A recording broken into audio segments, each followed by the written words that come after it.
Good morning, children. Today we are going to continue with the lesson Nazism and the Rise of Hitler. In the earlier class, we have read about the two world wars and what happened after these wars. We started with the end of the Second World War, and we have seen how Germany was defeated after the Second World War. Then we went back to the First World War, whereby Germany was again defeated and then it was forced to pay a lot of compensation at the Treaty of Versailles. Now, this Treaty of Versailles was quite a humiliating one for the Germany.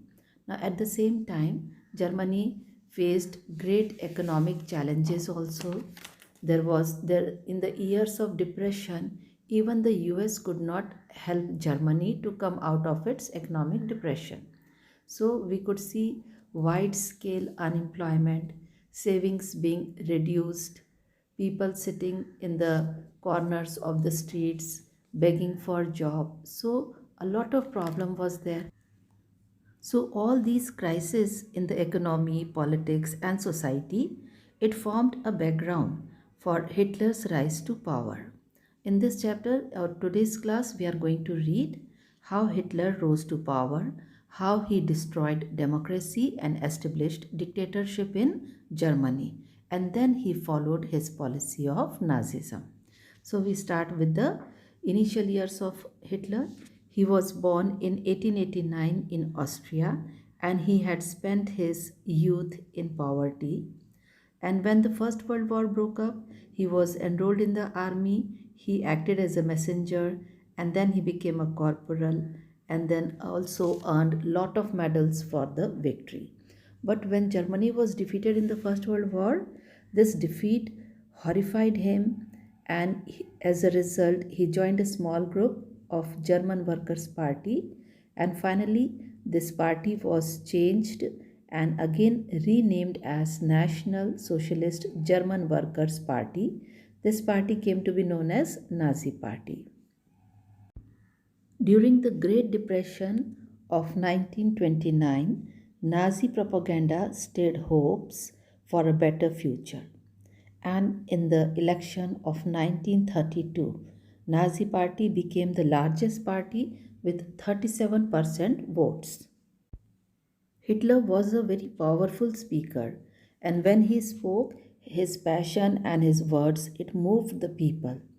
He promised the people that he would build a strong nation and do away the injustice of the Versailles Treaty. He also promised people employment and secure a future for the young boys. He devised a new style of politics also, and he understood the significance of rituals and spectacle in mass mobilization. Now, whenever Nazi held rallies, they were very massive and they used a red banner with the symbol of swastika to attract the people. Germans were living in a time of acute economic and political crisis. So during this period, Nazi propaganda skillfully projected Hitler as a Messiah, means a savior, and a person who had arrived to deliver people from their distress. And it was an image that captured the imagination of people. Now we will take the topic, the destruction of democracy. On 30th January 1933, Hitler was given Chancellorship of Germany. So, after becoming the Chancellor, the first work he did was to dismantle the structures of democratic rule. And according to the fire decree of 28th February 1933, he suspended civic rights like freedom of speech, press, and assembly, which were granted by the Weimar Constitution. Then, at the same time, he turned against his enemies also and started sending them to the concentration camps.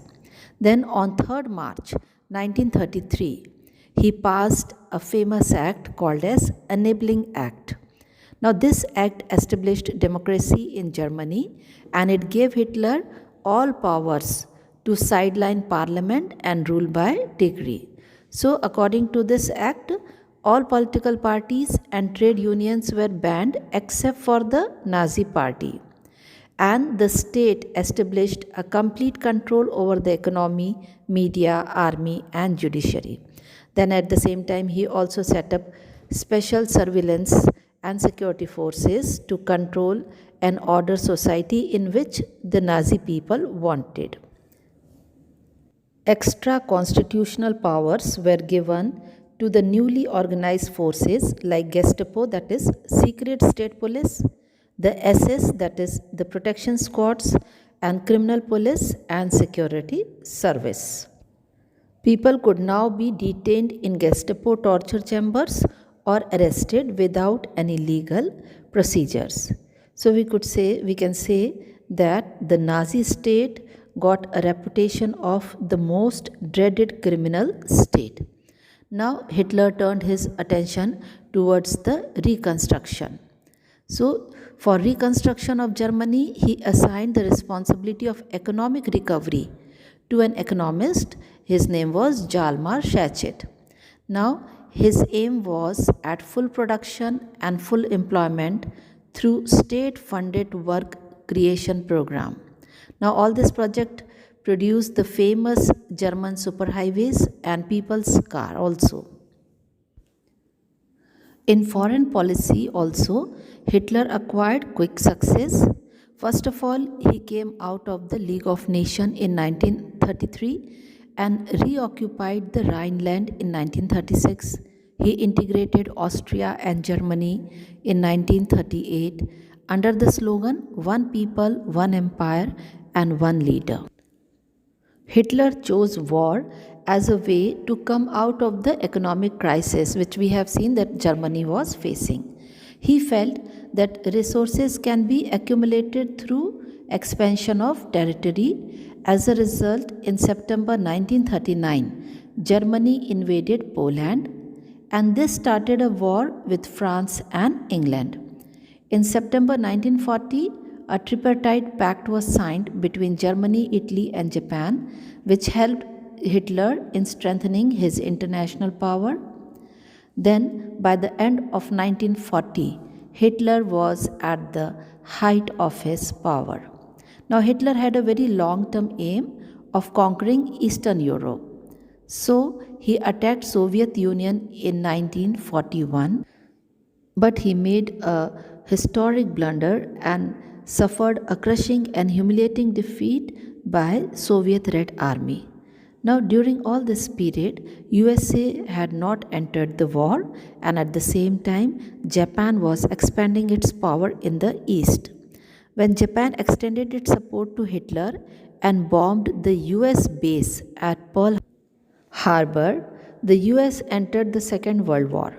The war ended in May 1945 with Hitler's defeat and the US dropping of atom bomb on Hiroshima in Japan.